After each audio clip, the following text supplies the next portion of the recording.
Hey, everyone, and welcome to the Gloves Are Off podcast. To introduce today's topic, here's your host, Mark Razzoli. How you doing, everyone? It's Mark Razzoli, Gloves Are Off podcast. Today we're going to be talking about the controversial 5756. I don't see what's so controversial about it. It's parental rights. Parents should have right to know if their child wants to be a transgender. 5756, as we all know, takes away that right. And unfortunately, there's been some misinformation put out there by radical governor, evil Phil Murphy, along with his henchman, Attorney General Matt Plankton. Initially, they said they were talking about it's a mandate versus guidance. But the fact is there is no legal authority that requires a district to adopt 5756. Initially, that was the impression that school districts had because of the misinformation that was being put out there by evil Phil Murphy, because it was all about indoctrinating your children. And I think once he had the NJEA on board, who has basically gotten away from being a labor union, they're now a political action committee, and their own statements, they've said it. We are committed to advancing Phil Murphy's not radical, but I call it radical agenda on public education. So they let you know ahead of time. And then when the moment concerned parents get involved, we have this clown, this punk, disgrace of an attorney general, Matt Plankton.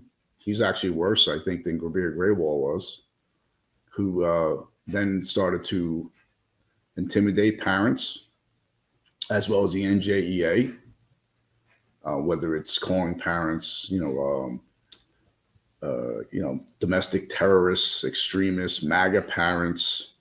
Then we had Plankton suing school districts on using taxpayer money to sue school districts, all because parents were concerned and feel the parental rights. They should be notified if their child wants to change their gender. I mean, it's common sense. When I review other board meetings, here's this, the New Jersey Transgender Students Guidance from New Jersey Department of Education accepts a student's asserted gender identity. Parental consent is not required. This is just not normal. The fact that we have a governor, grown man, who is meeting with other grown men, probably some of them in which identify as women, and they're coming up with these different policies to target your children.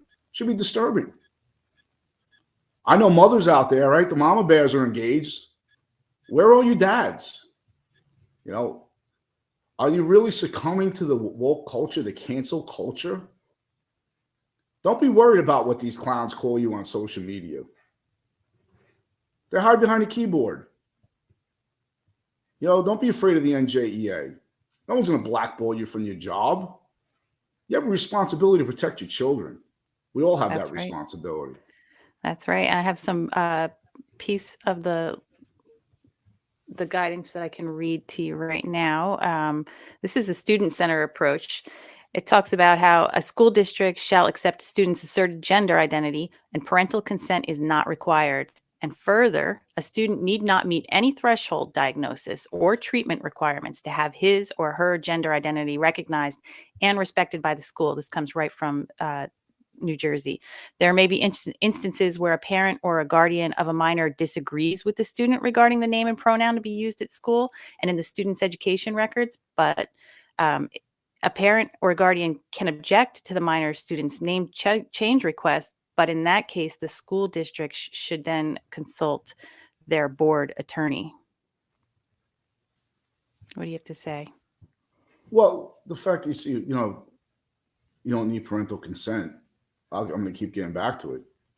I mean, so when I review these board meetings and you hear different people speak, the one thing that we do know is going on, if a child has their tablet or laptop on school property using their Wi-Fi, what happens?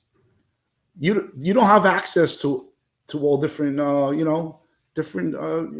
websites. You're blocked. If you try to go into a specific website that's deemed inappropriate, it's blocked. So what's the difference here? It's okay to have books in these school libraries with pornographic material, but if a child tries to get into a site with pornographic material, it's blocked because it's not appropriate. I mean, it's just a hypocrisy. So how can any school superintendent, the NJEA, Garden State Equality, or one of these other radical groups, tell anyone with a functioning brain that a book about butt plugs or strap-on dildos, what's the educational value there? There isn't any. It's all about indoctrinating. It's part of the plan. 5756 has expanded into the library. It's not just about one-on-one conversation. It's about the curriculum. It's about the books in the school library. And quite honestly, why should someone's child be sitting next to someone else's child who's looking at that book and is able to see it? It's on the taxpayer dime. If you want your child to look at these books, go buy it, keep it in your house. It should not be financed by the taxpayer. Listen, 65% of our property taxes goes to the Board of Ed. And a lot of it is, as we know, is misused due to incompetence. It's not being used properly. And really, myself and the producer, you know what we should be talking about right now?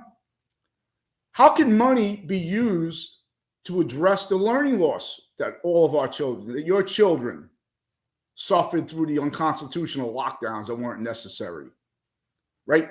In New Jersey here, we expanded the school lockdown well past what it should have been, masking children up, the mental health crisis that Phil Murphy and these radicals created. But you never hear school administration talk about it, the NJEA, Phil Murphy. How did they address it? They lowered the standards for testing so they could cover up their failure. But now their priority now is having books with butt plugs and strap-on dildos in your school library. That's the priority. Not helping children with their learning loss. Let's indoctrinate children.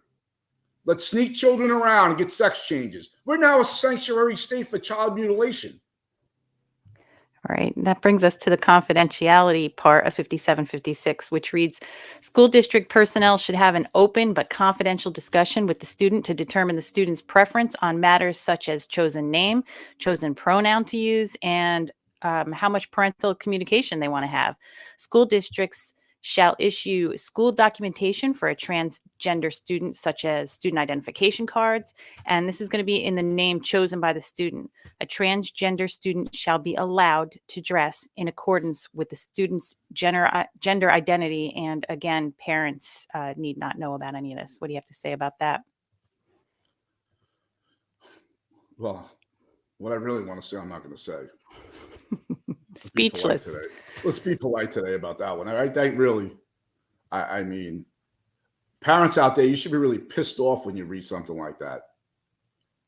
That your tax dollars are financing that policy. That there's people in the school administration that doesn't want you to know about what's going on at the school. I mean, you really think that a child is thinking about changing sexes, or how they identify because they're not being taught that, they're not being indoctrinated? It's in the curriculum. I mean, you have Planned Parenthood now that's doing videos to be sent into the school about virginity. I mean, it's a multi-group effort to indoctrinate children. Yep. It's an assault on masculinity is what it is. You're going to like this one. This is regarding activities, and this is 5756. With respect to gender segregated classes or athletic activities, including intramural and interscholastic activities, all students must be allowed to participate in a manner consistent with their gender identity. And that doesn't just mean sports. That means sex ed classes. If you're a boy that identifies as a girl, you can now go into the girls' sex ed class. Yeah, I mean, what happened to everybody's created equal? I guess unless that applies to the Phil Murphy Democrat ideology, no one has that right? So now we're going to be picking and choosing, what we should be teaching, what we shouldn't be teaching. Oh, this one should be treated differently because, Tommy that now identifies as Tammy. You know, James wants to be Jane. So the other children who go to school every day, tell me what's their rights? When did they give up their rights? When did a parent sign a waiver to co-parent with government, with the school district? Last time I checked, that doesn't happen. When did our daughters, when did they waive their right to go into school, enjoying themselves, enjoying the school atmosphere, that they got to have some boy coming into the bathroom dressed as a girl, ask if they want a tampon? I know for a fact it's going on. I've had parents reach out to me. And there you go right there with the facilities part of 5756. It says all students are entitled to have access to restrooms, locker rooms, and changing facilities in accordance with their gender identity to allow for involvement in various school programs and activities. School districts shall allow a transgender student to use a restroom or a locker room based on the student's gender identity. Well, there we have it. Policy, though. It's only policy. It does not have to be adopted. It doesn't have to be enforced. I know there have been principals, superintendents telling parents, oh, it's the law. We have no choice. That's bullshit. Okay, I'll say it again. That's bullshit. I mean, what's going on is just when you watch some of these Board of Ed meetings, I can't believe what I'm hearing. Like last night, I watched the North Huntington Voorhees Board of Ed meeting. And there was a lot of things said. But the one thing I picked up on, woman gets up. I'm part of the fast action response team for library when people want to ban books. I mean, fast action response team. I'm a retired Jersey City police detective. I mean, we had that stuff for, when active shooters or or a shooting or a robbery, you have group, detectives assigned and whatnot. I mean, this is what these groups, this is how they think. Parents who were there with their legal right to speak were being heckled because they didn't agree. That's the thing. These so-called groups that are acceptance and they love one another, that's not true. The moment you step up to the microphone and disagree with their beliefs, you're heckled. I mean, there were references to Nazis last night. That's like right out of their playbook. I've been called a Nazi before because of my stands on a sanctuary state. But now we are a sanctuary state for child mutilation. But God forbid if a parent goes in and objects to it. Try to ostracize them. I mean, the things that were being said, references being made to better in education. So they believe these books in their minds because they're all about their ideology are educating children because that's it. They won't accept the fact they're indoctrinating children. And the NJEA, as always, was there wearing their shirts. You had a high-ranking member of the NJEA get up and speak, trying to justify it. I mean, if you're a member of the NJEA, you really need to withdraw or change your leadership because you don't have it. You're not a union, no. You're not a labor union no more. You're all out. You're groomers. The NJEA are all about grooming. And the president's the mayor of Montclair, Sean Spiller. His town's a mess. This is where your taxes are going. Your school district, 65%. Funding people 57, 56. And these board members, you take an oath of office. You're not there to represent the NJEA, the superintendent, Garden State Equality, your own beliefs. People don't elect activists. They elect representatives. And for those board members who have the balls to stand up to this shit, resign. You're not elected to abstain. You're elected to stand up for children, the parents, the taxpayer who put your ass there. We have board members in my town where I live, in Old Bridge. Totally misled residents who voted for them. All of a sudden now they're for 57, 56 because they want to get a pat on the back from these radicals on social media. Get a shout out. Spineless cowards. Right. Let me give you a recap of 57, 56 so you can go over that for your listeners. It directs staff not to disclose student name changes to parents. It advises school districts to consult their attorney if parents disagree when they find out about their child. It directs staff to create 2 files for students, keeping one of them confidential and one of them for the public. It directs staff not to inform parents if their child is receiving mental health counseling, which is crazy. References Child Protective Services as a resource. It directs districts to allow boys to compete in girls' sports. It directs districts to allow access to restrooms and locker rooms based on gender identity. And, this is 57, 56 in a nutshell. What question do you have, Mark, for your listeners?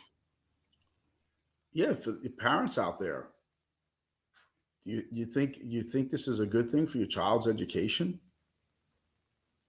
I mean, I like to hear about it. Comment underneath.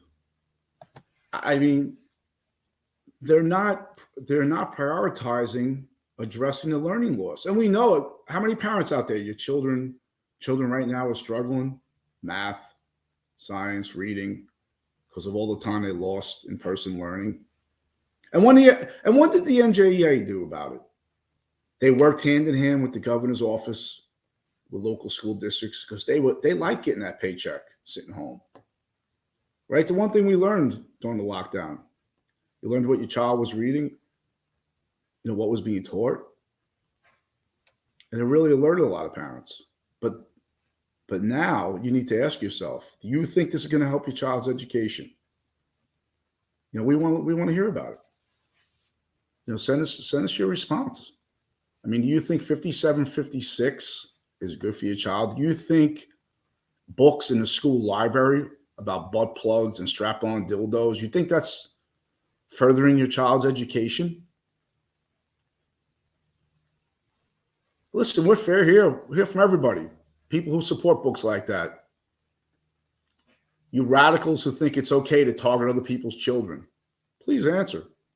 I'm not going anywhere. No one's afraid of you. Yeah, and give you a chance to respond to those, right? Yeah, we want to hear from them all. I want to hear the justification. Garden State Equality. The president there, Christian Fucarino, he has no children. But yet, Garden State Equality, NJEA, they weren't elected to govern our state, but they are because they purchased access to the governor's office. Phil Murphy's for sale.